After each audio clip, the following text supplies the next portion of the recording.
Hello everyone, it's Theme Park Avenue, I'm Eric. Recently, I went to Chessington World of Adventures in the UK. It was a fun park, but I only got on 3 rides while there.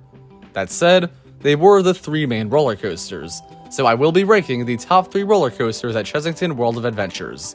Before we begin, 2 notes. First of all, there is a 4th roller coaster here, a wild mouse known as Rattlesnake. This is very similar to other roller coasters I've been on at other parks, and unless it's a massive improvement over those, it would definitely be 4th out of the 4, so I don't feel bad making a top 3, even when I have not been on all of the roller coasters.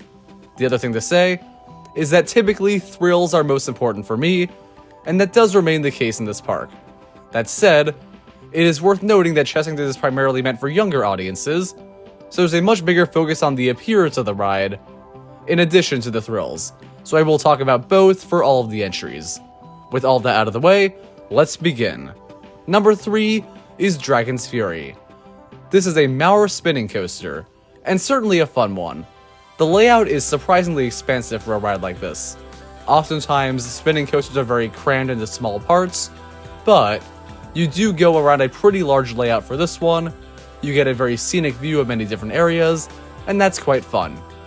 Unfortunately, I did not get the most aggressive spinning on the ride. One of the best things about a spinning coaster can be, well, the spinning. And this one did deliver in the first half or so, but after a while, it was just kind of traversing the layout without really doing a whole lot of that. It was fun, but not spectacular. In terms of appearance, this is the weakest of the 3 major coasters. It's not bad. The fact that you go over such an expansive area of land is certainly fun, and provides very nice views of a good amount of the park. However, the hue is not great. The station has only a couple of features that really would count as theming, and it is somewhat ugly to look at. I don't think the color palette's really the best on this one, but that isn't the biggest deal. In terms of thrills, it's okay, but the least thrilling for me, and in terms of appearance, I think it's the one that would keep your kids entertained the least. Number 2, Mandrill Mayhem. Many would probably put this at number 1. And I understand why. There are many things I like about it, but I do think it has some flaws as well. Let's start with the positives. This is a very unique roller coaster. I've been on launched wing coasters before, that being only one, Thunderbird at Holiday World. But this one takes it another step further, by having a shuttle layout, meaning it does not complete a full circuit, but rather goes forwards, reaches an end of the track, and goes backwards the same way. It is bizarre, and I love that. However, I think a ride's weird first of its kind or records being broken can only go so far.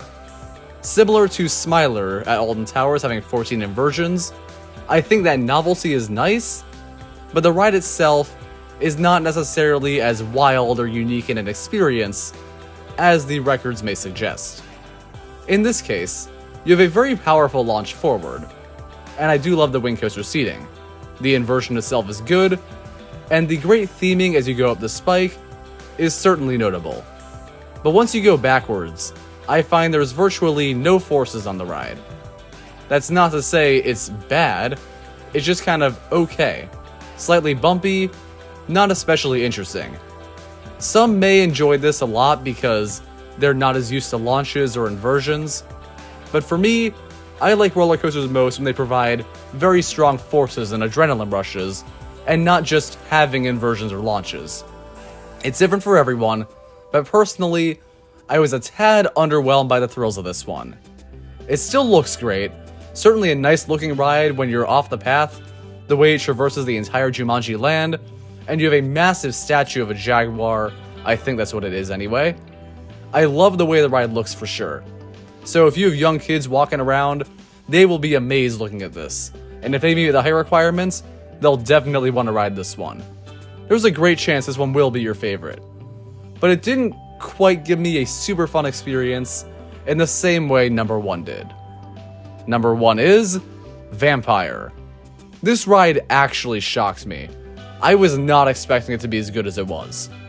For those who don't know, this one is an aerodynamic suspended roller coaster. This model is very rare now, with only 5 in existence.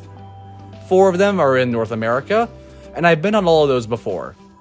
Then I rode this one, and it did mean quite a bit to me to get on the final ride of a model, so there was some history to it, and that sort of matches the novelty of Mandrill Mayhem for me, so I was pretty equally excited to get on the two.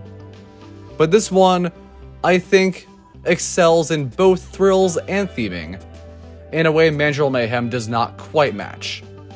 So first off, this might be the most beautiful roller coaster I've ever seen. I really love the way this one looks. It's in a forest. That's always super nice. Rides that utilize terrain are fantastic. And the queue goes within the forest, so you'll be underneath the track for a great portion of your time in the queue. You're watching the suspended trains go above you, but this ride looks different from other suspended coasters. Most of those rides have a sort of gondola that you sit in. This one is standard inverted coaster seats, and I like that because they're smaller, so it just looks a little closer to the ground and not quite as bulky as you watch the train go through. The swinging may not be as pronounced, but it's still super nice to look at. I love watching this thing wind through the forest, and even beyond that, after the second lift hill, the ride goes over the main path, and past the many houses of the Vampire Woods or Dark Woods area. I love all of that. The fact that you're actually on the ride, going through a forest, then over houses, and diving through the layout, it all works so well. And at the very end, you have a nicely themed room with massive chandeliers, an animatronic vampire playing the organ. It's super atmospheric. This is definitely one of the best themed and best looking roller coasters I've ever seen. Some may point out that I was talking about Dragon's Fury being ugly from the paint scheme, and this one's kind of faded too. But I think it works better for a more historic roller coaster, and one that's in the woods and the heavy terrain. So personally, I love the way the paint job looks, the way the theming looks, and the way the entire ride looks. But how does it feel? Well, suspended coasters in general, they have swinging to them. The way you're sitting in these gondolas, they rock side to side, and on a sharp turn, you might be 90 degrees up to the left or right. Maybe not quite that high, but it sure feels like it. And that's a great sensation. This one is even better, because when you're in these standard inverted coaster seats and swinging like that, it really does feel like you could fly off the track. And that might be too scary for some, but I find it a super thrilling and fun feeling, knowing the ride is safe, but feeling yourself swinging side to side. On top of that, the sense of speed is great. Even though the ride itself is not super fast, you go low to the ground, near the trees, past the terrain, and everything seems like it's flying by. So mix the swinging with the terrain, you have what feels like a very fast, intense roller coaster. Some have complained the ride is rough. Personally, I had a front row ride, and that was not an issue for me at all. Maybe it's row dependence. If it is, I recommend trying to get a front row or near the front row if you can. Overall, I just had so much fun, whether watching from off-ride or swinging side to side while on it. And one fun detail was, at the very end of the ride there was a bit of a cave, and I saw a pigeon fly out of it, and I yelled, "Bats!" and my brother was there with me. We laughed during that. I just had so much fun on this roller coaster. And while most of you will probably be more thrilled by Mandrill Mayhem, might even think it looks better, and in general think it's the best ride there, I personally think Vampire is the strongest one. And while some will probably say Vampire is getting rough and should maybe not be prioritized if you go to the park, personally, I'd prioritize it over all else. But even if Mandrill Mayhem might be the objective best roller coaster in the park, my personal favorite is Vampire. Thank you for watching. I hope you enjoyed this video. Comment down below your thoughts on the roller coasters of Chessington. Subscribe for more theme park content. I'll see you next time.